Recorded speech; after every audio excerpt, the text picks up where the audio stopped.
Hello, future billionaires. Welcome back to another episode of the Invest Like a Billionaire podcast. We've got a real treat for you today. This is one of my favorite episodes we've recorded in recent past. This is with Jay Parsons. He's the chief economist at RealPage. RealPage is a data analytics firm focused on rental housing. So if you have ever invested in multifamily or single family rentals or ever considered investing in those asset classes, you have to listen to this episode. He breaks down all the noise that's going on in this space. He talks about supply, demand, some of the rent growth deceleration we're seeing right now, but what's really causing that. Talks about consumer demand and really the short-term kind of supply crunch we're having right now, but then really forecasts out over the next 2 to 3 years. Where are we going as a market? What is going to be the housing demand scenario like? He talks about capital markets, talks about the impact of rent growth on CPI, and actually makes a pretty bold prediction for CPI, fast forward 6 months from now. Talks about which markets are performing best, what types of asset classes or A, B, or C class apartments are performing best. He breaks it all down in this interview. It's a little bit longer than other episodes we do, but you definitely want to listen to the whole thing. It's power packed. So hope you enjoy. And again, if you are enjoying this podcast, we appreciate if you are sharing it with friends, helping us write reviews, helping get the word out to a broader audience so we can share this knowledge with more people. Thanks so much. This is the Invest Like a Billionaire podcast, where we uncover the alternative investments and strategies that billionaires use to grow wealth. The tools and tactics you'll learn from this podcast will make you a better investor and help you build legacy wealth. Join us as we dive into the world of alternative investments, uncover strategies of the ultra wealthy, discuss economics, and interview successful investors.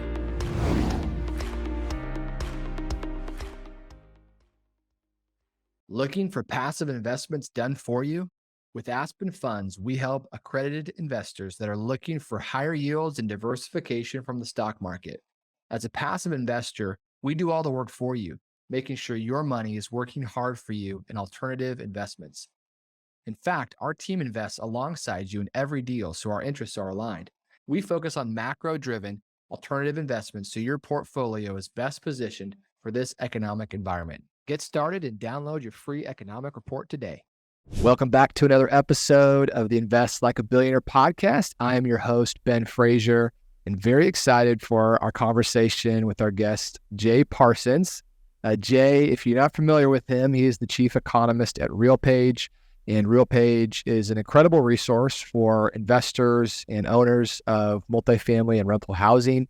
And I've been following you for a while on LinkedIn, and he's putting out just amazing content, just explaining what's going on in real time in multifamily housing. And so, Jay, just kind of set the stage here. What I'd really love to kind of gear the conversation towards is, our investors are mostly passive investors. They've been investing in real estate for a while.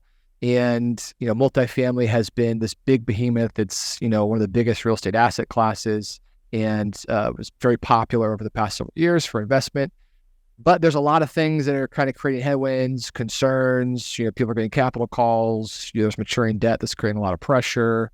We're potentially even seeing rent growth declines, all these different things that are happening. And, we need you, the expert, to come and break it down for us. And so with that, give us a little bit of your background and, give us some more context for what RealPage does, who you serve, and then we'll kind of get right into it.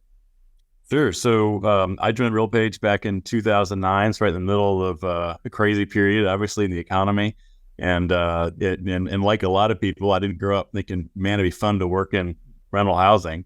I stumbled into it and unexpectedly fell in love with it. And I love what I do. But RealPage is predominantly a software company to the rental housing and commercial real estate industry. So our clients are owners and operators and property managers of commercial real estate. Our largest client base is in apartments.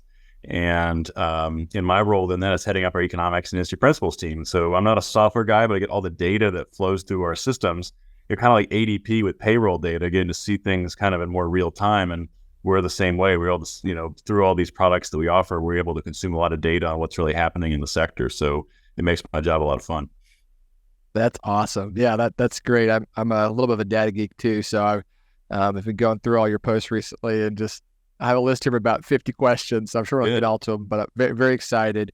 So break down for us just at a high level, where are we at right now and how do we get here? And I'm really talking specifically mostly on multifamily would kind of be the main focus here, but set a little bit of the stage for us, kind of the supply, demand, all that. Yeah, well, I think let's quickly go back a little ways, and you mentioned in the top that multifamily has become a popular investment category, and I'm sure you remember that really wasn't the case 15 years ago, and so it's really coming out of the great financial crisis. We've seen a real growth in the asset class of both multifamily and single family rentals. Obviously, they both existed previously, but just to give you some numbers. 15, 20 years ago, apartment sales were half of what office sales would be in a given year. Today, it's complete opposite. Wow. Apartment sales are 2x what office sales are. And so apartments are now really and SFR, but I think rental housing overall is now probably kind of the primary asset class of commercial real estate. And so, and a lot of that had to do with just really favorable demand fundamentals. We've been in an environment that, home ownership rates actually going up since 2016, but there's also been a lot of just overall household formation that's been a good thing for single family rentals and multifamily rentals. And by the way, I think a lot of people understand this, is they can all do well at the same time, and they usually do. They don't really compete with each other. They all are kind of dependent on the same underlying demand drivers. And so what we've seen more lately is there are some significant headwinds, as you mentioned, but these drivers are still in place. The demographics, we're still seeing good job growth, we're seeing good wage growth, we're now seeing wage growth that's outpacing rents. And so, longer term, those things are still in place. And we're going to get more into the headwinds here, but that's what drew people to the sector. Those things are still in place, but there certainly are some shorter term headwinds that are going to cause some real challenges for certain groups. So real quick, before we get to that, break down a little bit more of the demand drivers, right? Because that, it seems like, oh man, this is run out of steam. Yes.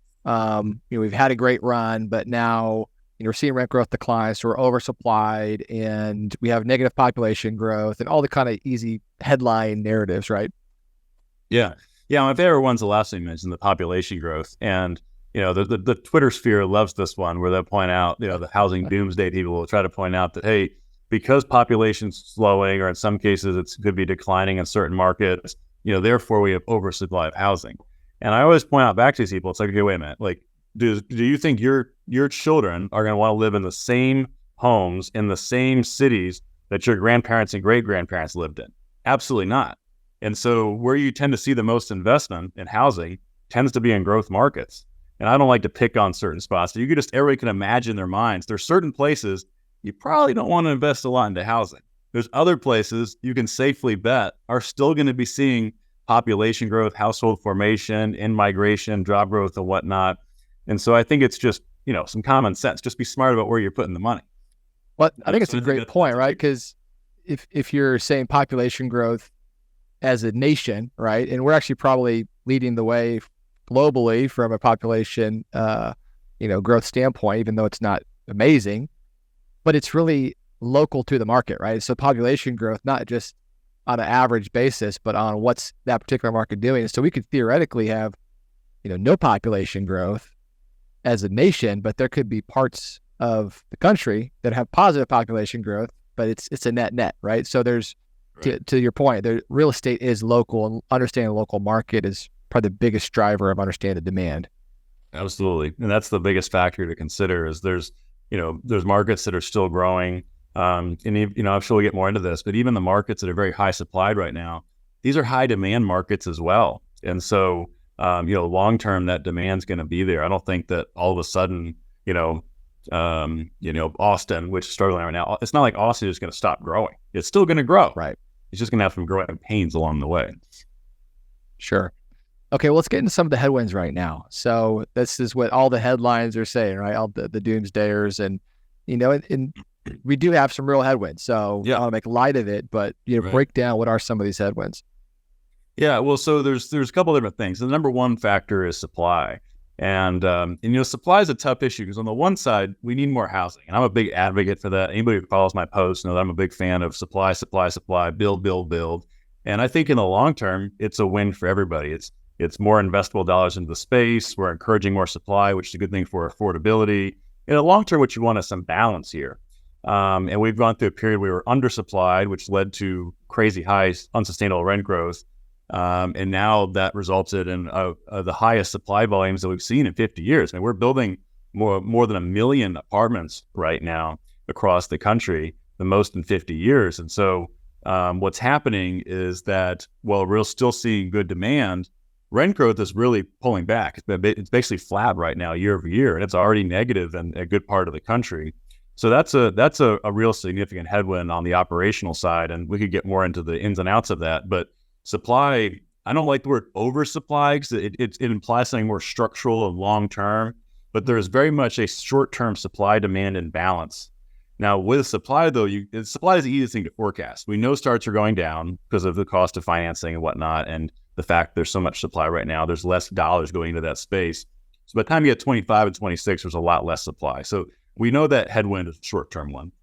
The probably even more significant headwind, we can get into some other factors too, but is going to be the interest rate environment. You have it's a small but very loud part of the market that relied heavily on short-term floating rate debt with acquisitions in 21, early 22, 2 and 3 year terms. And those guys are in some trouble. I mean, looking at capital calls, potential disposition in some cases that are, especially, this is not, you see these headlines, but it's not necessarily the majority. But there's certain cases where the property is worth less than the debt.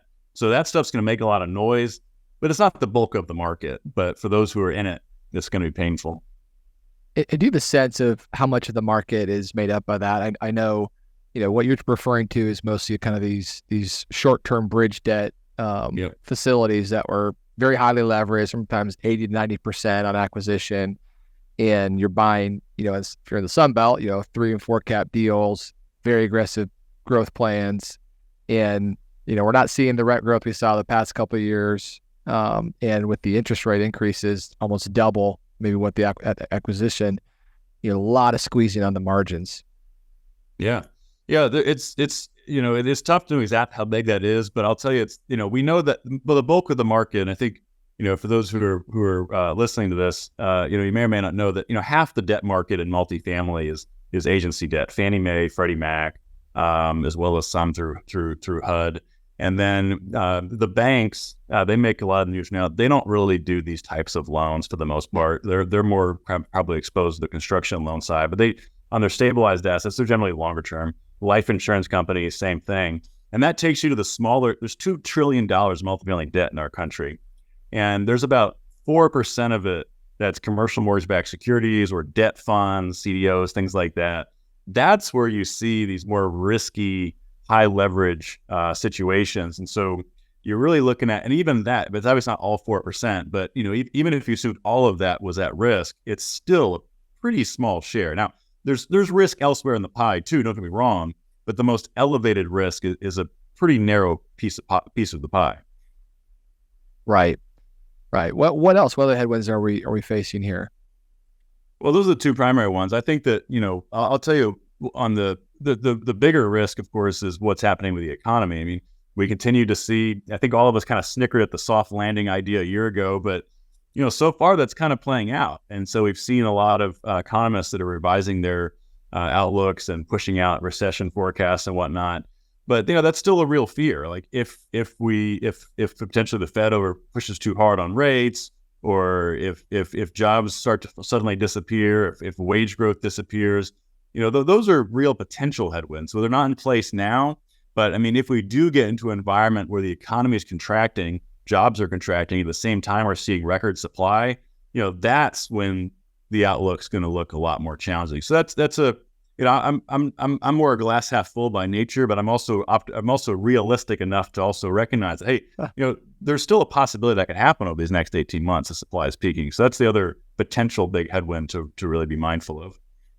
Sure. And, we obviously own a lot of assets, and, and we're seeing across the board expenses increasing, right? So we had this the past couple of years, massive top line growth with, especially in the Sun Belt market, you're seeing double digit year over year rent growth, and expenses kind of lag, right? So we've had this great top line growth, but all of a sudden, the expenses are also, increasing quite a bit. Insurance is probably the biggest one that people keep hearing about. And so you're having, rent growth declines in the short term, from the new competition of supply. You have increase in expenses, and now you have higher interest rates potentially. So your margins are just getting really squeezed.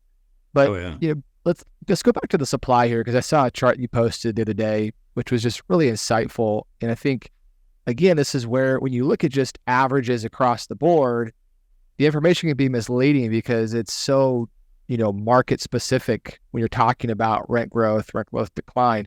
And, it kind of is obvious, but, we're seeing the most rent growth declines where there's been the most new supply, right? And so you had like this chart that shows all the new supply coming in relative to the markets and, what's the rent growth doing. And so there actually are markets that are having very positive rent growth. Like we're in Kansas City, and, we're seeing actually pretty strong rent growth, relative to maybe other Sunbelt markets. So break that down for us, kind of give us the nuance there between, it's not all bad from a rent growth standpoint. Yeah, and first of all, you made a good plug on the expense side. I can't believe I didn't mention that more for the economy stuff. That is a real concern. And turn costs as well, property insurance premiums, but also just the cost of turning over units. Labor, materials have gotten more expensive, plus there's more turnover. Sure. Renters have more options. So that's a real headwind, especially in the Class A space. So yeah, on your point about the rents, so we did some analysis that showed there is a remarkably tight correlation between rent growth and supply. And even I've always believed in the laws of supply and demand, but just to see it in a graph was remarkable. So basically what it showed is that in the submarkets that saw 10% or more expansion of their apartment supply, rents were already down, let's say 3%, something like that. And then in the areas where it was 5 or 10% supply expansion, rents were down a little bit less. In the areas where it was, say 3 to 5% supply expansion, rents are basically flat. And then you get to the other side where there's no supply, we're still seeing 2.5%, 3% rent growth, which is basically normal. And so it's more just the normalization story in those spots. And so, yeah, you're right. And it really is, I think, an important time to remember that it's real estate's always location. It's asset strategy and who's your demographic. And so there is I think over the next 18 months, especially, there's going to be a wide variability in performance versus 21 and 2022 or first half 2022, when it was pretty much everything. You could have had the worst asset, been the worst operator, and made the worst decision and still done pretty well. That's not happening right now. It's changed. Right. Yeah. When I saw the chart, the inner data nerd in me saw that correlation and just rejoiced, right? When you see data as that type, it makes so much sense, but it's just, to your point, when you see the data confirm the thesis, it makes sense. And so obviously we're seeing some rent growth decline in some of those markets. And the first question is this supply related or demand related? You've made a very good case for it being supply related, obviously with that correlation, but talk about the demand side of this, right? From a consumer standpoint, what's going through the consumer's mind, right? The past couple of years, we haven't seen great wage growth. The more recent data has been positive, but meanwhile we're having high inflation. Consumers are getting squeezed. They're seeing their rents the past couple of years have gone up. In some markets 20%, right? And so they're feeling the pain. But now all of a sudden they have a lot more options. So talk about. From a demand standpoint, it seems like there's still pretty good amount of demand, good strong health from a consumer standpoint, at least right now. But they just have more options. Is that kind of your analysis, or what would you say to that? It's not. Yeah, absolutely. And so I think what's happened is it's really an unprecedented event. We've not seen this in decades, which is you have rent deceleration that's quite significant, flattening. At the same time, you don't have demand destruction. And that, if you think back to past periods of rent cuts, early 2000s, we had a recession, job loss, negative demand. 2008, 2009, we all know how about then, negative demand, rent cuts. 2020, demand goes negative for a few months, rents go down. And so we've not had a period like this. We're still good. We've seen good demand in 2023. There's still great job growth. There's still wages are, I think it was north of 5% still on wage growth. Yeah. And so wages are now growing faster than rents and most other costs, which is, I think, a really good sign. Consumer confidence is rebounding. Last 2 months, the University of Michigan Consumer Sentiment Index shows some of the best year-over-year improvements on record. Now, it's still low overall, but it's improving. And I think it's because incomes are now starting to outpace costs, at least for now.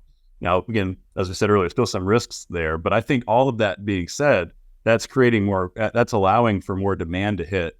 And at the same time, people aren't really, it's not like you're seeing a lot of people leaving to buy homes right now.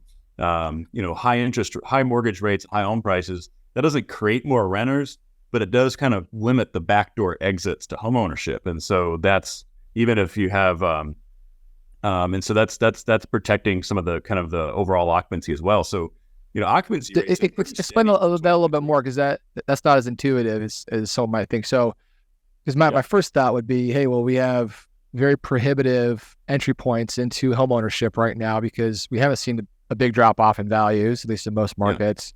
And meanwhile, with interest rates doubling over the past couple of years, the cost is nearly doubled on a monthly basis. So it makes renting more appealing. But you're saying that that's actually not the case. So break that down a little bit, because that's interesting. Yeah, well, I think this is a really this is one of my favorite topics, and because I think it's kind of a misunderstood issue. So first and foremost, it's important to understand that the rising tide moves all ships effect. So historically, I think people have this mindset that if people are buying homes, that rental demand must be weak. That's rarely really the case. Usually it's again, both are doing well or both are not doing well at the same time. It's both are dependent on household formation. The other thing to think, even by the way, peak home prices like home buying in mid 2000s, you still had great apartment demand back then.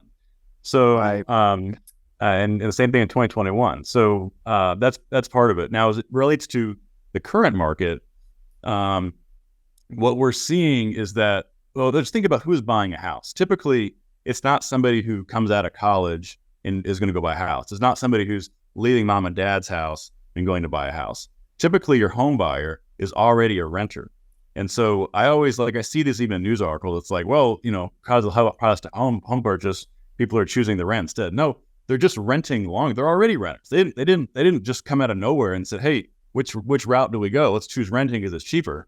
No, they're just having to rent longer than they otherwise maybe wanted to or would have. So that's the real distinction. And so when you do have net household formation, that's the initial household formation, kids coming out of college, getting a job for the first time, moving out of mom and dad's place. They're typically going to be renting first, no matter what home prices. Well, almost no matter what home prices are doing, right? Mm-hmm. And so, again, it's really that backdoor effect that's more impacted. And the backdoor being the people that, if the costs were lower, the entry point was cheaper to buy homes, they would do it sooner, but they're basically being forced to stay in their current rental position because it's more prohibitive. Is that what you mean by the backdoor? Yeah. So basically, it's creating pent-up demand for home ownership, until costs kind of normalize. Is that what you're saying? Yeah, but I also don't think it's. I tell people all the time. I think if you're an investor in rental housing, you should be rooting for a strong for-sale housing market. I think you want to see home prices or I should say, mortgage rates be more accessible to home buyers. And the reason is that there's well-documented research showing that when home sales are strong, there's more job growth, and there's job growth associated with home sales. And so I don't look at them as like one or the other. I think that they typically are, you want both, because if my view is that you look historically in periods where home sales are strong, you're going to see even more rental demand as well because there's more household formation. Right. And so that's kind of a missing variable here. So we're still seeing good demand for apartments, but it's not like even like I see people like in the REIT earning calls, like they get asked this all the time, and the numbers are like, 9, 10, 11% of move outs to home purchase, and then it drops down 2 percentage points. Like, it's like, guys, like this isn't that big of a deal. Like, everyone focuses on the wrong thing. The bigger factor for apartments right now is not, and even previously in 2021 for that matter, it wasn't move outs to purchase. It's move outs to other apartments, especially with all this new construction going on. And that's the factor. I think it's much more important for apartment investors to look at their own properties than these macro trends people leaving to buy houses. Got it. So it's a factor, but it's just de minimis relative to the other bigger factor, which is competition of other Yeah. rental properties. Yeah, no, it is a factor. But I'll give you one good example of this. It's like, so like some of the Wall Street narratives had historically has been that, you want to avoid suburban areas because there's more risk of move outs to purchase. Well, our data, we were able to track actual turnover. Turnover is much, much higher in downtowns across the country than it is in the suburbs. So if you get your head wrapped around the easel as an investor about move outs to purchase, you're missing the broader point, which is you have less, who cares why they're leaving? They're leaving. And so that's irrelevant to you. So if your turnover is lower in the suburbs, then it doesn't matter if a higher share of the turnover you have is leaving to buy a house versus going to another apartment complex. It doesn't, they're still moving, but at a lesser rate than in a downtown area. That's such a great point. Yeah, that's really interesting. Well, let's talk about, okay, we're kind of here right now. Where do we go from here? Right, we kind of got all these forces that are squeezing, the properties on a income level basis. Potentially, we have some distressed properties coming to market. Right, as a lot of the maturities of these bridge loans are starting to mature end of this year into next year. Maybe that creates some turmoil, right? Where just some of these distressed property sales are hitting the market. Mm-hmm. But we just actually had podcasts on this. We released a Wall Street Journal article talking about there's over $200 billion worth of funds being raised from these big private equity firms that are literally just sitting on the sidelines waiting to scoop up distressed real estate, commercial real estate. Yeah. And so, while there may be some turbulence, some speed bumps, our thought and thesis is that it's probably going to be not that deep and not that dramatic because there's so much demand even still for these types of properties from an investment standpoint. Talk a little bit about the capital market side of this. Is that what you're seeing as well? What's kind of your forecast on, Q4, Q1 as we kind of go forward? Yeah, no, I generally agree with you. I think, this is extremely unscientific, but gives you a pulse of a little bit of the market. So I posted a poll on LinkedIn, had 1,100 people, I think, respond. And I said, hey, for everything other than office, is there going to be more distress or more more buyers looking for distress acquisitions? And 75% said that the buyers are going to outnumber actual distress. And, right. If that plays out, we don't actually know. But like everybody I talk to wants to be a buyer of potential distress. So I think you're right. Like there's a lot of money lining up for this. But it's also a market where, number one, I think lenders are more, and with some prodding from regulators, are more likely to work with borrower sponsors than they have maybe in the great financial crisis. But also the thing to think about, and so because I generally agree, I don't think we're going to see some, all of a sudden cap rates 4 percentage point higher, some crazy number. If you're waiting around for that to happen, you're going to be holding, your bank account's just going to hold that money in there for a long time. It's not going anywhere. But I will say though, I think there is some risk for certain segments of the market. I'll say, speaking specifically to multifamily, there's a lot of the capital is lined up looking for Class A and B already value added, post renovation, or nicer product in good locations, or looking for distressed lease ups. And I imagine you look at some of the syndicator distress that's been in the news and where some of that exposure is, where there could be some real, kind of hairier deals hitting the market. Even in the Sun Belt, a lot of that's kind of Class C and Class C locations. And there's just not going to, in my opinion at least, I don't think there's going to be as much capital that's going to be lining up for those deals. And there's going to have to be, I think, some cap rate expansion for those deals to be more attractive to investors. So you could see some nuance in the story there, but overall, I agree with you. Very interesting. Very interesting. I want to get into that here in a little bit. Let's shift to just kind of back on the supply demand standpoint, right? You mentioned household formation, housing shortages. We have record supply hitting the market, but we also right now have, new starts, new construction, really falling off a cliff because of the prohibitive costs through, interest rates. And a lot of people don't think about this. It was kind of obvious that a lot of the housing and the properties that are hitting the market now were started, 2 and 3 years ago, right? And now they're just kind of hitting the market and they're kind of getting occupancy and leasing up. So to your point, you can kind of fast forward a little bit and, where do you think we are 18 to 24 months from now from kind of a supply demand standpoint, regardless, let's suspend the idea of a recession, maybe we can layer that in, but, live in a magical world here. No, but what do you kind of see forecasting just from a pure fundamental standpoint? Yeah. So as I kind of joked there, but I mean, it's very obviously no one really forecasts recessions very accurately. So you take that part out of it.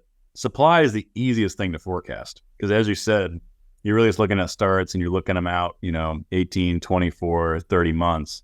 And so what's happening is we are seeing a rapid deceleration in starts this year. I think we'll end the year with starts about maybe 50% or more below where they were last year. Wow. That's just because of the financing environment's much tougher. These deals aren't penciling. You're not going to be able to get the rents you need to justify the deals. And so there's still some deals that are happening, but they're generally much more limited, obviously. And so that means by the time you get to 25, especially the second half of 25 and 26, there's going to be a lot less supply. So assuming the economy is still in good shape, it shouldn't be that complicated. I mean, you should be able to see occupancy rates rebound, concessions are burning off, which means rebounding net effective rent growth. And so again, assuming the economy is in good shape, 25 and 26 should be pretty good years for investors. And obviously it's harder to predict the demand side of this, but do you forecast, when the rent growth kind of rebounds back to more normalized numbers, or does it, or are we back in the same situation where we still have a pretty severe shortage given the lack of new starts happening this year, potentially into next year, and we're back into a higher rent growth environment? Or is that just too hard to predict at this point? No, I mean, I'm of the view, I think and maybe somebody will show me this video in 3 years and show me I was wrong, but I'm of the view that what we just went through in 21 and early 22 was a once in a generation event that will never be repeated as long as any of us are still in these careers that we're in. Maybe we're retired by that time this happens again, but it was a perfect storm of factors that led to double-digit rent growth. I mean, that's not normal, and I don't see how you can reaccelerate back to that very easily, especially with the supplies coming in. And by the time you get 25 and 26, there's still supply. Like, it's not like it's just evaporating, but it's and all this new stuff too is going to go through prolonged lease ups. And so I don't think we're going to be it would take a lot of other factors beyond slowing supply for us to see rent growth anything like what we just went through. Talk a little bit about rent growth as it relates to CPI, right? So consumer price index, this is a big measure of inflation. Yeah. And, the Fed uses different measures, but obviously the higher interest rates are intended to stymie inflation. And you've made a point in some of your recent posts that, these kind of rent decelerations we're seeing are lagging in the data, right? And so what are you kind of seeing from a CPI standpoint? Does this start to continue to go down? Because obviously housing is a big part of the calculation, right? So break down what's happening in CPI a little bit. Yeah. So this is a great topic. It's one that I think no one really paid attention to for the last couple of decades because frankly, CPI was so steady and predictable. Right. And I didn't really even look at it. I mean, people in the industry always kind of looked at the CPI version of rent and shelter and just kind of snickered at it. It's like, it's just an overly smooth metric. If you look over history from basically the late 80s until the inflationary run up, it was basically, I think, in the 2 to 4% range all the time, except for one brief period it got to about zero in the great financial crisis. And so we always kind of snickered at it as this kind of overly smoothed out metric. And obviously what happened is that it didn't really run up initially when rents were jumping in 2021. We didn't see it until 2022. And so what as we kind of dove into kind of understand, okay, what's happening here? Well, there's some interesting history. The last big inflationary period in the late 70s or mid to late 70s, early 80s, back then home prices were part of CPI, considered price index. And so back then the economists and policymakers from the Bureau of Labor Statistics and the Fed and whoever else involved said, hey, home prices are too volatile. We got to pull this out. And so we're going to replace it with rent and this concept of owner's equivalent rent, which you may have heard of, OER. It's kind of a controversial metric, but it's still, its primary variable is still just a survey of renters asking what rent they pay. So it's the same variable as what's of what we're surveying the rent. It's the same rent survey basically. And so everybody kind of thinks of that as the as something like measuring home prices, but it really doesn't. And so all that to say, like, shelter is the biggest category of CPI, and rent is the most important variable in the biggest category of CPI. And so as a result of all that, there's rents have outsized importance. And so there's about a 12-month lag effect for some technical reasons between asking rents you typically see in headlines versus what the CPI tries to measure, which they call the contract rent, or the industry calls the embedded rents or in-place rents. And so so because of that, there's always going to be a little bit of a lag effect. And so as you look at that play out, it didn't really peak until last year. And now it's going to take another year for that to really show the slowdown. So it's not going to be until early 2024, maybe late winter, early spring, before we really start to see more normal CPI shelter numbers as a result of it. So I could talk about that for days. I hope I didn't nerd out too much there, but it's a really interesting topic.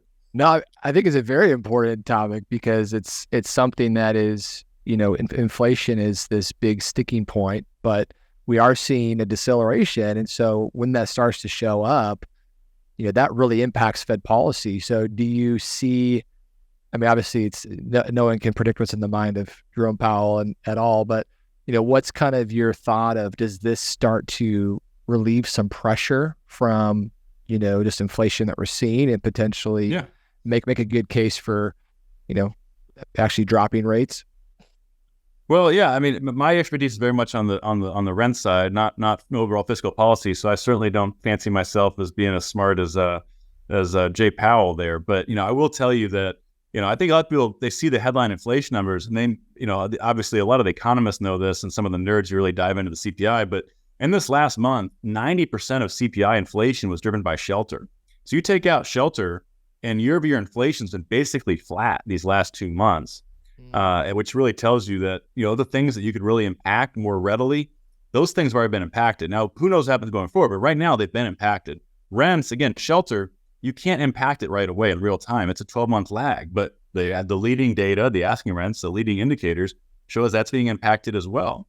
And I will tell you is well, certainly I can't speak to what the Federal Reserve Board is looking at. I can tell you that the staff economists are very aware of these trends. They see our data, they see other providers of data. They know what's happening, and I'm sure it's being fed up the ladder. But I'm sure that Mr. Powell has a lot of pressure to be overly abundantly cautious in how he interprets it. But it's a near certainty that that shelter is on a rapidly downward slope over the next year. Wow, very interesting. Very interesting. Let's shift a little bit here. You've kind of alluded to some of this, but what markets are performing best right now, and where do you kind of see, fast forward the next couple of years, are the same markets that were the darlings of the past few years continue to be that, or where do you kind of see opportunity from an investment standpoint, given some of the data you're seeing? Sure. Well, I'll tell you, just long term, I'm a big fan of following the people. I mean, you want to follow the demand, and the demand is still going to the Sun Belt and to the mountain regions. But over the next 18 months, there's going to be a short-term supply-demand imbalance. So for long-term investors, if you see deals that make sense and you have a longer-term hold period, you could get, you're not worried about exposure for higher rates or whatnot, or you're able to maybe buy at a good price and kind of wait out until refinance until rates are cheaper.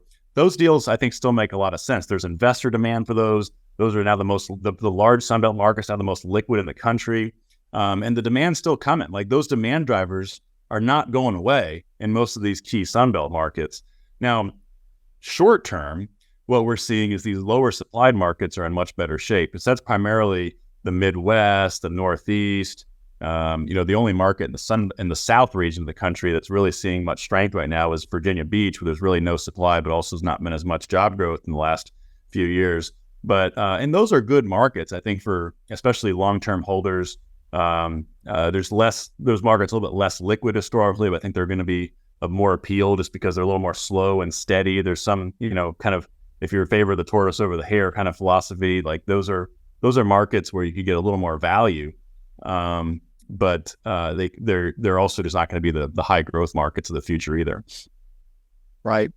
So the same question relative to, class of property. So A, B, and C, you kind of alluded to this earlier, but what we kind of saw over the past couple of years on like the class C properties is the cap rate compression, relative to other classes seem to be the most aggressive. And maybe that's partly due to some of the, quote unquote syndicator bubble that kind of happened. Right. But do you kind of see, normalization of cap rates, to the long-term means of these different classes? Do you see one class outperforming more than others? I mean, another layer of this is, if there's a recession, a lot of people say, hey, class B's a good place to be because the class A renters, downgrade to or class B properties, break that out a little bit just from kind of class of property. Yeah. So you're right. I think one phenomenon we saw these last couple of years is that cap rate compression was so strong across the asset classes that we saw quite a bit of class B and C investors trading out into newer assets and just seeing greater value in that from, just like an OpEx standpoint, seeing better NOI opportunity, knowing that you have a newer asset, not having to worry about the maintenance costs quite as much of it and generating a higher rent. I think you're right. I think there's probably, my guess, and again, the crystal ball is fuzzy these days, but my guess is we'll see a little more normalization in the variability between asset classes, particularly because I mentioned, I think a lot of the messier stuff in the market right now in terms of distress, I think it's going to be class C. So I think you're going to see some cap rate expansion in that segment. The other thing to consider is class C. It's been doing well relative to A, because there's less supply pressures. The other thing is that it's most vulnerable to affordability challenges. And right now, that's not so much a concern because wages have been strong, job growth is good in working class job segments. But historically, when you do hit a recession, that's where you're most likely to see household consolidation, more likely to see delinquencies. And so there's a little more risk there. Class A, of course, you're more exposed to supply. And so we're big fans of one of my pet peeves, I hate when I see like broker packets like class B/C. And I tell people all the time, there's no such thing as B/C. B and C are not the same thing. They're different markets. And B is a real sweet spot where you don't have the same affordability concerns, but you still have a pretty good rent gap between B versus the lease ups, especially. And you're not really building class Bs but you can't build that stuff at those price points unless you get some tax credits to do so. So long term, I'm a big fan of kind of the B to A minus category. Got it. What about new development right now? So one of the things, we're looking at a lot of development projects and, they are a lot more difficult to pencil. You've got to build in a little more margin for a potential slower lease up. But, if your delivery is going to be 2 years from now, and a lot of this short-term supply has been absorbed potentially, does that mark a good kind of recipe for development? What's kind of your thought on development projects right now?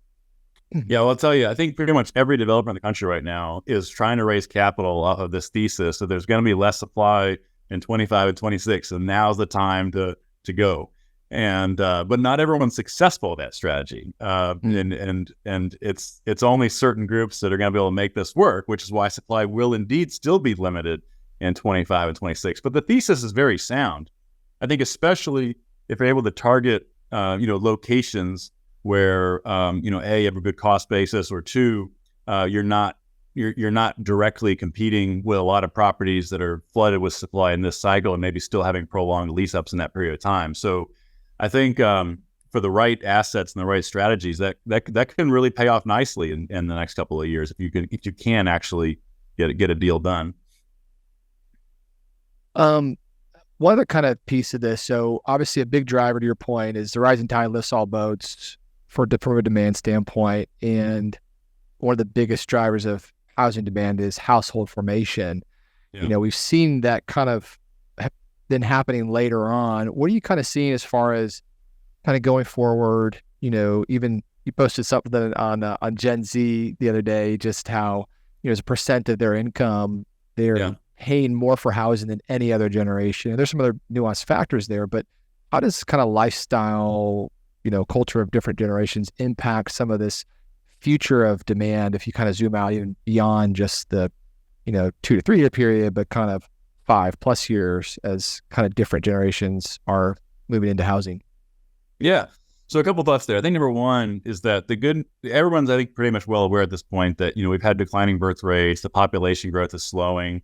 But, for the apartment demographic, your key is kind of that, 20s to 30s category. Your median renter is 31 and a half years old in an apartment. And so that group, while it's not going to be the same boom that we saw with the millennials, you also have the same drop-off effect that we saw in the 90s with Gen Xers coming of age, where all of a sudden there was net contraction in the young adult category. It's going to be more, steady growth, modest growth, or even some flatness in that demographic over these next, 10 to 20 years. And so that's a good thing. Now, it means we can't build 1 million units every year, but it suggests that there's still, I think, an overall good demographic story for the apartment demographic. And the other thing to watch for with Gen Z is that, we recently commissioned a study by a third-party research group, the Center for Generational Kinetics, I believe, Jason Dorsey's group. And they specialize in trying to study differences in generations. And one of the things we found is that Gen Z, at least for now, and I'm to be honest, even as a rental housing, I'm a little bit suspicious of the long-term view of this actually sticks long-term, I should say. But Gen Z's people are Gen Z, the generation Gen Z is most is most, I should say, least confident about home ownership. They actually, a slight majority of them actually in the survey saw renting as a better financial choice than home ownership. And they've probably seen and grown up with the volatility in the home price market of these last few years have seen that. Now, as they get older and kind of reach age of getting, married, having kids, maybe that view changes. But I do think we're in a kind of can extend this trend of, this kind of prolonged stage of renting, where it's not just so much about cost, which everybody gets to focus on. A lot of it's about lifestyle. It's about flexibility. It's about, not being tied down. And this generation, even more than millennials, really values flexibility. And so, with renting and typically 1-year leases, you're able to maintain more of that flexibility. So I do think that's going to remain a generational tailwind. Got it. Okay, kind of last question. And I hate to open up this whole can at the very end of the interview here, but I know you're passionate about, affordable housing and just trying to help move policy forward on this. But, how do we solve affordable housing, right? This is an issue that just continues to be at the fore, and especially in certain markets. And there's a lot of misconceptions about, what needs to happen for that to really be solved. What are some of your thoughts? And if you had a magic wand and could, write the policy, what would you do?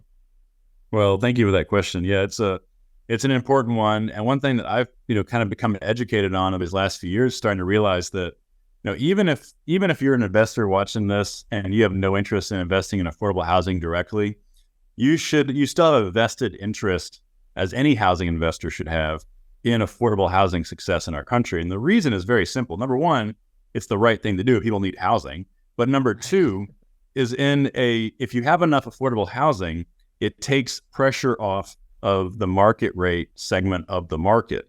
And by that, what I mean is a lot of the challenges today on affordability really stem from a misunderstanding about who lives in market rate apartments. Anytime I see these stories about rent income ratios are 40, 50%, and it's not true.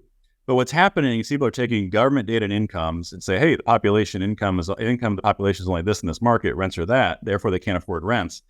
Well, that's not who's living in these apartments. It's people who have middle and upper incomes, those live in market rate apartments. But that narrative, in fact, what it really is not just a narrative, it's a shortage of affordable housing. It's not that people are living in units they can't afford, it's that people can't find suitable housing. That problem is leading to, I think, some wrong-headed policy approach. I'll give you one great example really quickly here. There was a city in New Jersey, I can't remember which one it was, I don't want to misquote it here, but they had rent control, and they just expanded their rent control program to now include new construction. It was previously set to exclude new construction because the view has been that, hey, if you have rent control, you're going to restrict future supply. People aren't going to build with rent control. And that's true, right? We see that. There's less supply in rent-controlled markets. So this town and city in New Jersey says that, hey, we're now going to include rent control for new construction because rents have gotten too high and we need to make them more affordable. Well, what they need to think about is that to build new construction, you're not catering to the middle and lower income renter anyway. And so even if they move in and have rent control, you're benefiting upper income renters all of a sudden. And so a lot of these benefits are being directed to the wrong place. And so really, I think what we really need to focus on as a country is figuring out, okay, how do we expand programs that have been very successful, like the low-income housing tax credit program, which creates tax subsidies that incentivizes rent-restricted, essentially rent-controlled housing, but with a carrot and a stick approach, not just a stick approach. And that's been phenomenally successful, but it's just too limited. And where these programs have unfortunately been underfunded by both parties for decades, and now we're seeing the consequences of that. So I could go on and on and on with this kind of stuff, but we need more housing, and the only way to build low-income housing is with subsidies, given the cost of land and labor and materials. A lot of people don't realize this. One last point here is that the cost to build affordable housing isn't that much cheaper than building luxury housing. Like the building out your granite and wood floors, like those are rounding errors, and the cost of construction for a 300-unit property. The cost is the land and labor and materials. Like no one's discounting the land, labor, and materials just because you're building affordable housing. And so the only way to do this is with subsidy programs like LIHTC I mentioned earlier. Yeah. Wow. Thank you so much for talking on that. And this has been very, very insightful, and want to be respectful of your time, and definitely would love to have you back on in the future. Thank you. As some of these things play out. So what's the best way for folks to kind of learn more about RealPage? Obviously, I think LinkedIn you're pretty active on, so other platforms you're active on, but what are ways for people to kind of get into the ecosystem of RealPage? Yeah, so primarily the RealPage serves owners and operators, mentioned earlier, a lot of software that does various things. We also have research that comes from our data, so you could find that at realpage.com/analytics. We post a lot of articles and blogs and data. As you mentioned, I post actively on LinkedIn. You can search my name there, and on Twitter as well. So we hopefully are not too hard to find. Yeah, we'll put some of these links in the show notes. So thanks so much, Jay. This has been really, really helpful and fun. Thanks so much. Well, thanks for having me. I appreciate it. Enjoyed the discussion.